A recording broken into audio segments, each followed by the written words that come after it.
bell or text 81333. Start your message WM. So we'll find out before 8. Das Hale at breakfast. BBC Radio WM. 7:36 now, and if you have just joined us, welcome to the programme. It's BBC Radio WM, and it's the breakfast show with Das Hale. So as I say, we'll hear from Stephen Knight in the next 10 minutes, the creator of Peaky Blinders. So, talking of the telly, Caroline Flack, her life and death was on Channel 4 last night. I don't know if you saw it. It was a look at Caroline's struggles with her mental health and the impact social media and the press and the media, the mainstream media, had on her life. Now, Caroline took her own life last year, didn't she? Just over a year ago. Her family and friends spoke candidly about her. Singer Ollie Murs was on the programme as well. My heart breaks every time I think of Kaz and think of what she would have had to have gone through to take her own life, you know. And that's going to hurt for a long time. Because we were great together. Well, Caroline's relationship with social media was one of the biggest things her family and friends were worried about in the months leading up to her death. Here's her friend, Anna Blue. Her rise to fame coincided with the rise of social media. I think she was in a kind of weird cat and mouse game with social media, with press. She just hid it so well. I think that's the thing, she hid it so well. And I think that for me, the only warning signs were the addiction to social media, and you definitely saw that over the years progressing. And obviously that then grew and didn't really stop and go away. Well, let's speak now with David Glenwright, who's a social media expert from JC Social Media in the Jewellery Quarter. Morning, David. Good morning, Dad.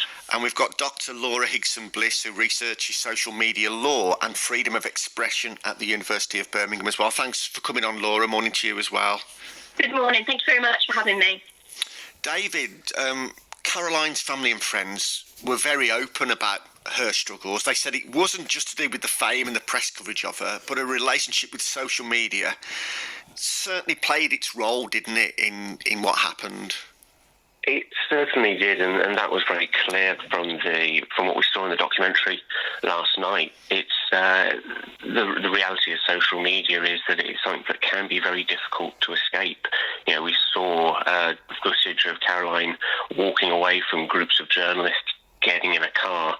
At that point, she may get away from the journalists and the photographers, but she doesn't get away from the social media. That's always with her. It's always on her phone, and it can be a challenging thing to cope with. Yeah, and I think it is. I mean, I made that point in the introduction that it wasn't just social media. I mean, some of the front pages about around about that time were pretty scandalous, actually, and it doesn't appear as if any lessons have been learnt either from what we've seen over the last couple of weeks or so. But when it comes, you know, you don't have to be a celebrity to be addicted to social media and to have it impacting on you either, can you? Because anyone can put stuff on there, and some of the things you see in response aren't always very pleasant, are they? Absolutely. It was certainly a very stark reminder last night that words can have a powerful impact. And I think it's important to remember as well that social media platforms are designed to essentially be addictive. These platforms are designed not just to show you random pieces of content, but things that it believes that you are going to be interested in. And if you're not necessarily aware of that that's how these platforms work, it can be very harmful because you can very easily become addicted without even realising it. Yeah, so I'll bring in Dr. Laura Higson-Bliss here now, and that was one of the questions I was going to put to you, Laura, really, was if you're having such a tough time, shouldn't Caroline have just taken herself off social media? But as we were hearing there, it's an addiction, isn't it? Yeah, and they are sort of designed that way, but even if they weren't, there is this tendency to say, well, if you don't want to see it or you don't want to be part of it, take yourself away. But that's easier said than done. Social media dominates every aspect of our lives. And for Caroline Flack, social media was part of her job. So to remove herself from that area of life would be to cut herself off from what was expected of her. And I don't think people understand that it's, if you're saying shut down your social media account, in turn you're telling that person to shut down their voice. And, that's just not appropriate. And also, David, shutting down, as the point that Laura's made there, severely impacting on your employability, because so many people these days who get jobs in the media and on certain shows and certain programs, a lot of it is just down to how many followers they've got on Instagram or Twitter. So to cut yourself off from that, she could have really severely damaged her career, couldn't she? She would have damaged her career and potentially further damaged her own personal well-being and mental health. You know, she could have been, if she did that and she was then out with friends and they're all talking about, oh, did you see that thing on Facebook? Did you see that thing on Twitter? She'd be missing out. Furthermore, it's very important to stress that, you know, you can get, there are positives. There are good things to social media as well. A study from the Royal Society of Public Health a few years ago showed that whilst 7 in 10 young people experience cyberbullying, 7 in 10 young people also found positive support and help through social media. So there is always, as with all things, a good and a bad side to it.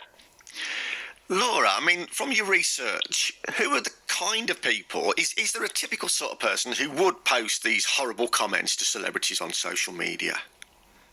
Absolutely not. A lot of the research that I've done and sort of engaging with this sort of area, it's just people on the street, people you wouldn't necessarily expect. So I've spoken to people who have been subjected to this type of abuse, and when they've looked into who's sending it and, you know, done a bit of research, they found that these people might have children.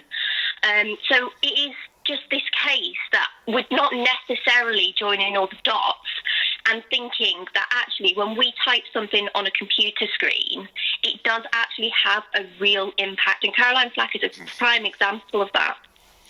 And of course, in the wake of what happened to Caroline, for a while there was the hashtag Be Kind, because that's what she'd said. But that soon went by the wayside again, didn't it? So in law, what can be done to stop this? Because they've certainly got the software, they've certainly got the technology if they want to stop it, or at least stop people being anonymous, or at least having them being accountable for what they're doing. So will things change, do you think, Laura?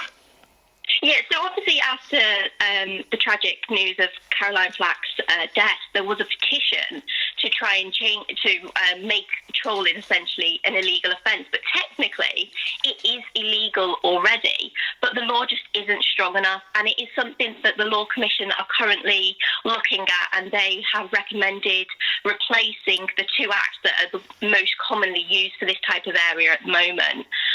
But there's still issues with that, and it's not a one-size-fits-all. And the idea of anonymity, I think, to tilt one way or the other depending on what's going on at the time. The issue with anonymity, even if you did say that you weren't allowed anonymity, people would still get around it. So this needs to go very much back to basics, back to education, about educating society that this does have detrimental effects on everyone. And finally, David, I mean, you're a social media expert. Is this just a phase that we're going to go through? Because it was quite a nice thing to begin with, wasn't it? And it's going through this really nasty phase now. Are things going to get better again, or is it just going to, is this what we're stuck with? And if anything, is it going to get worse? It's an interesting question. I think, well, I had a look at Twitter last night and this morning off the back of the documentary, and it was fascinating to see that the overwhelming majority of the content talking about the documentary was positive in intent and showed an outpouring of support. But there was also some negativity. There were some individual celebrities that were called out in the documentary for things that they said, and there were attacks against them. So I think it's difficult to say. I think there will always be challenging communities and challenging things said on social media, but there will always be the positive. And as has been said, education is the key to kind of encouraging the positive over the negative.